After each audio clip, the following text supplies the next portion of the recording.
Who needs Fireball when you have great spells like Druid Grove? This spell is... What the... Oh god! Oh god. Why do I even try? As I was saying before I was so rudely interrupted, Druid Grove is one of those unique spells that I don't think I've ever actually seen used in a game.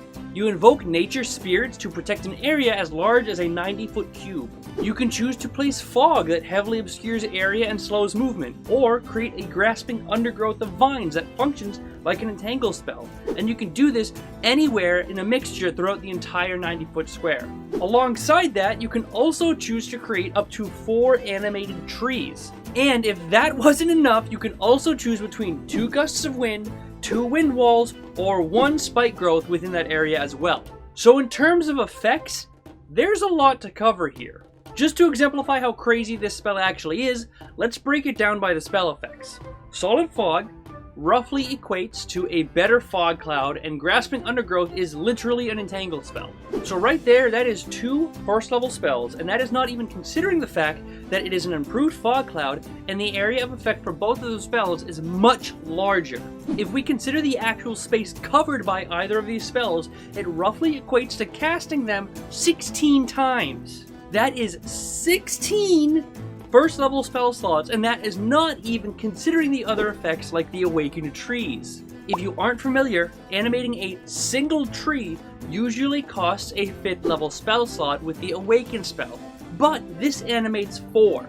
So right there, we technically have the value of 4 5th level spell slots, with some obvious variance in the length of the spell. If that wasn't even enough, you can also summon either 2 gusts of wind, 2 wind walls, or a spike growth.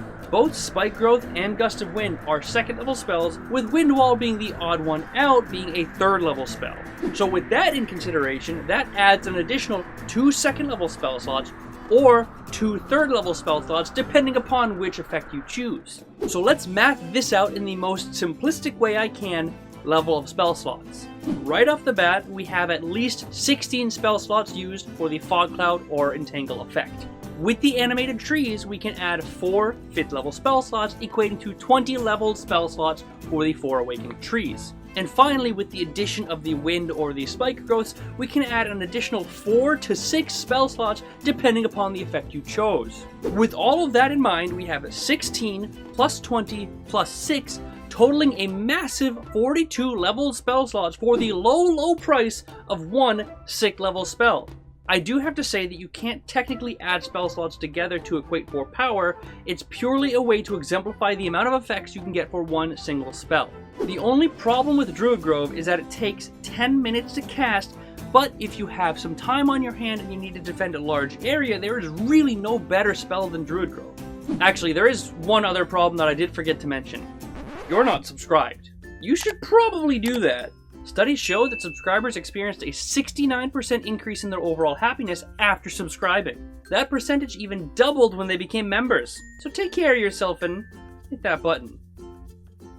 I don't know why I can't wink. Why did I do that? Anyways, next up for today, we have another spell that you have likely never even heard of, and that would be Soul Cage. Like Druid Grove, Soul Cage is another 6th level spell, only this one is of the necromantic variety. You can use your reaction to trap a soul of a recently deceased humanoid within a cage that you can then use to power one of 4 different abilities: Steal Life, Query Soul, Borrow Experience, and Eyes of the Dead. Steal Life is sort of a strange name, seeming as how the soul is already dead, otherwise it wouldn't technically be a soul. But anyways, you can use your bonus action to drain vigor from that soul to regain 2d8 hit points. Query Soul makes a bit more sense because it allows you to ask a question of that soul, which happens to retain all of the knowledge that it knew in life and answers truthfully. The answer is telepathic, and regardless of the languages either of you spoke, you understand their answer. Borrow Experience is nothing to do with technical D&D experience, but rather the soul's experience that it had during life. Effectively, you gain advantage on your next d20 roll that has to be used before the start of your next turn. And finally, the coolest ability is called Eyes of the Dead. This allows you to name a place that the soul had seen in life and creates an invisible sensor in that area. That sensor allows you to hear and see through it as if you were there, making this one of the coolest ways to get additional information. Imagine you're investigating some underground gang and you catch one of their members and use this spell. You instantly gain access to the hidden location, and you can see and hear what's going on in that area. The only real negative to this spell is that it is pretty evil, considering it traps a soul and effectively torments it to get the desired effect. But as long as your table is okay with that, you should be able to take advantage of Soul Cage because it is one of the most unique spells in all of 5th edition. And finally, I'm going to round this list off with another one of my favorite spells, Legend Lore. This spell allows you to name a person, place, or object and gain lore about that topic. This lore consists of secrets or information about the named topic and is given in the form of a story or a tall tale. The reason I like Legend Lore is because it is an amazing device to get information on important topics that you otherwise wouldn't have access to. One of my favorite examples of Legend Lore that I have used in the past is something that I like to call the Garden of the Forsaken.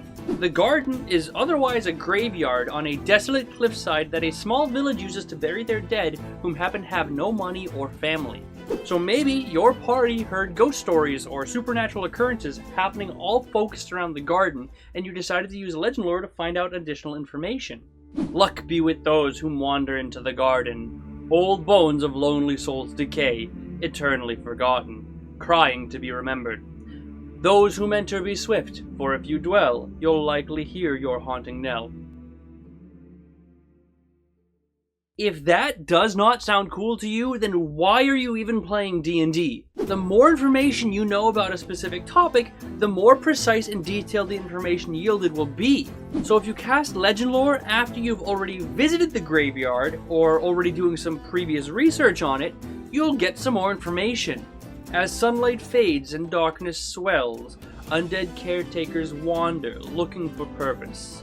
Beneath their beds lies treasures of old. So still your heart, as fortune favors the bold. And like that, we learned that undead come out at night and there's treasure beneath the beds of the graveyard. I love this spell so much, but it does have a massive flaw that if the DM was not prepared for it, it might not yield the best information. Even the lines I wrote in this script took me way longer than I care to admit. So for DMs, if your players are taking this spell, make sure you prepare a couple of small little lines of text for important plot points in your story. And for players, who cares? It's not your problem if the DM doesn't have anything. Either way, you get information. So yeah, that's Legend Lore. Definitely the most fun lore-focused spell in all of the game. And that does it for underrated spells in D&D 5e. If you're interested, I have made other videos like this in the past that I've linked in the description box below for you to check out. Also, I wanted to end this video with a huge thank you to our patrons and members. These guys are amazing, keep my butt creating content, and they're all pretty good looking too. If you want to support the channel, you can join as a YouTube member or a patron, either way down below. Both members and patrons get access to all of our homebrew, our items, NPCs, and special roles in our Discord. I'm actually updating them this weekend as the video goes out, so there'll be nice, fresh new content for you to check out if you decide to join up. Also, if you have any favorite spells or underrated spells, leave a comment below and let me know. I read every comment, almost always reply, and who knows, I might even feature your comment in the next video. Thank you very much for watching, I hope you enjoyed, and I will see you on Friday.